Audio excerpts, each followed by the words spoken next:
നമുക്കിന്ന് കത്ത് വന്നിരിക്കുന്നത് കൊച്ചിയിൽ നിന്നാണ്. മഞ്ജുവാണ് കത്തയച്ചിരിക്കുന്നത്. എന്താണ്? ഞാൻ PG കഴിഞ്ഞിട്ട് 4 വർഷമായി ഗവൺമെന്റ് ജോലിക്ക് ശ്രമിച്ചുകൊണ്ടിരിക്കുകയാണ്. പല ടെസ്റ്റുകളും എഴുതി. ഒരു ജോലി കിട്ടിയാലേ ഇനി കുടുംബം സംരക്ഷിക്കാൻ കഴിയുകയുള്ളൂ. എനിക്കൊരു ഗവൺമെന്റ് ജോലി സാധ്യതയുണ്ടോ? എൻ്റെ ഭാവിയെക്കുറിച്ച് അറിയണം എന്നാണ് മഞ്ജു പറഞ്ഞിരിക്കുന്നത്. നിലവിൽ ശുക്രദശയാണ്. ശുക്രനിൽ സുഖിക്കാത്തവർ കുറവാണ് എന്നൊരു പഴഞ്ചൊല്ലുണ്ട്.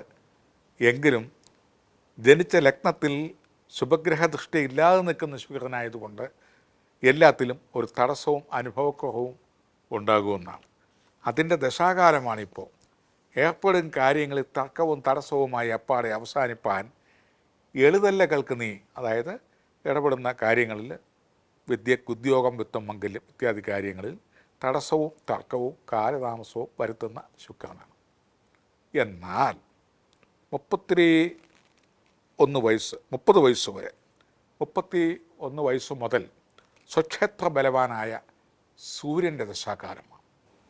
സ്വക്ഷേത്ര ബലം എന്ന് പറയുമ്പോൾ ചിങ്ങൻ രാശിയിൽ നിൽക്കുന്ന ആദിത്യൻ്റെ ദശാകാലവും ശുഭഗ്രഹ ദൃഷ്ടിയും ഉള്ളതിനാൽ ഈ 6 വർഷം കൊണ്ട് 60 വർഷം തേടേണ്ട എല്ലാ ഭാഗ്യങ്ങളും ലഭിക്കുമെന്നാണ്. അതായത് ചുരുങ്ങിയ കാലങ്ങൾ കൊണ്ട് കൂടുതൽ ഐശ്വര്യവും ലബ്ധിയും സൂചനയുണ്ട്.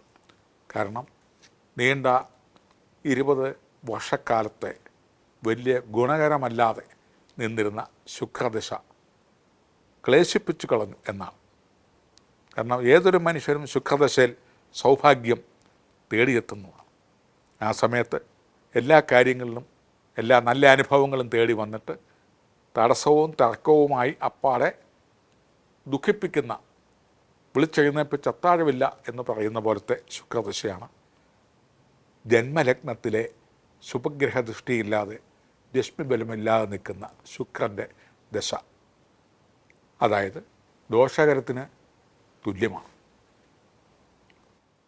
30 വയസ്സിന് ശേഷമുള്ള 36 വയസ്സ് മുതലും പിന്നീടുള്ള 7 വർഷവും, അങ്ങനെ 7 ആകും 13 വർഷം ഏറ്റവും പരമയോഗമാണ്. അതിൽ 37 മുതൽ 40 വയസ്സ് വരെയുള്ള കാലഘട്ടം ഏറ്റവും ശോഭനമാണ്.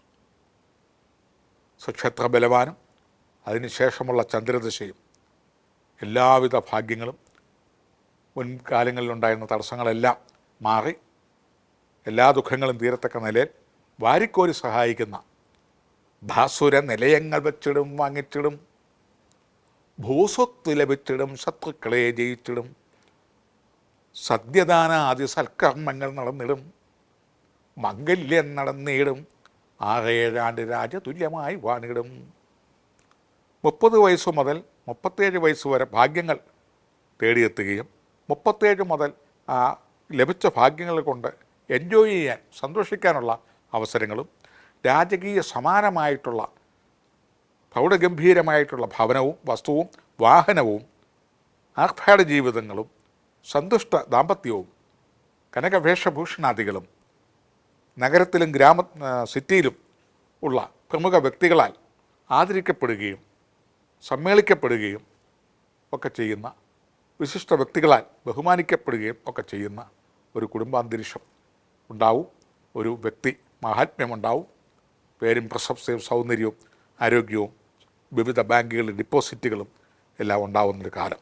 ബാസുര നിലയങ്ങൾ വെച്ചിടും വാങ്ങിച്ചിടും, ഭൂസ്വത്ത് ഗ്രഹിച്ചിടും, ശത്രുക്കളെ ജയിച്ചിടും, ശത്രുക്കളെയും തടസ്സങ്ങളെയും ജയിച്ച് നല്ല കമനീയമായ മണിബംഗ്ലാവുകളും അതുപോലെ തന്നെ വാഹനവും വേഷഭൂഷണാദികളും സങ്കല്പ സൃഷ്ടി, അതായത് മുൻകാലങ്ങളിൽ 30 വയസ്സ് വരെ എന്തെല്ലാം സങ്കല്പിച്ച് അയവിറക്കി നടന്നിരുന്നുവോ അതെല്ലാം സാക്ഷാത്കരിക്കാനുള്ള, വാരിക്കൂരിക്കോട്ടാനുള്ള ഒരു ഭാഗ്യം കിട്ടുമെന്നാണ്.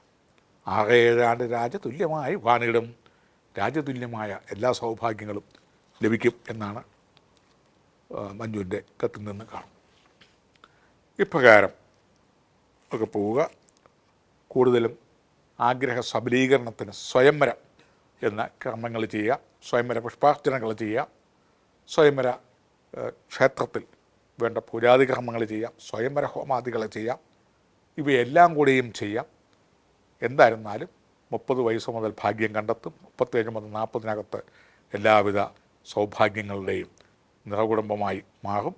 എല്ലാ ഭാഗ്യങ്ങളും ഒത്തൊരുമിക്കുന്ന ഒരു ജാതകമാണ്. അത് മധ്യദ്രക്കോണം, അതായത് 30 മുതൽ 40 വരെയുള്ള കാലഘട്ടങ്ങളിൽ ഏറ്റവും ശോഭിക്കുന്ന ജാതകമാണ്.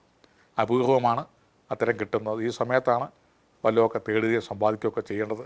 ഇപ്രകാരമൊക്കെ നേടി എന്ന് കണ്ടാൽ വീണ്ടും ദേവാമൃതത്തിലോട്ട് കത്തയക്കുക. നന്ദി, നമസ്കാരം.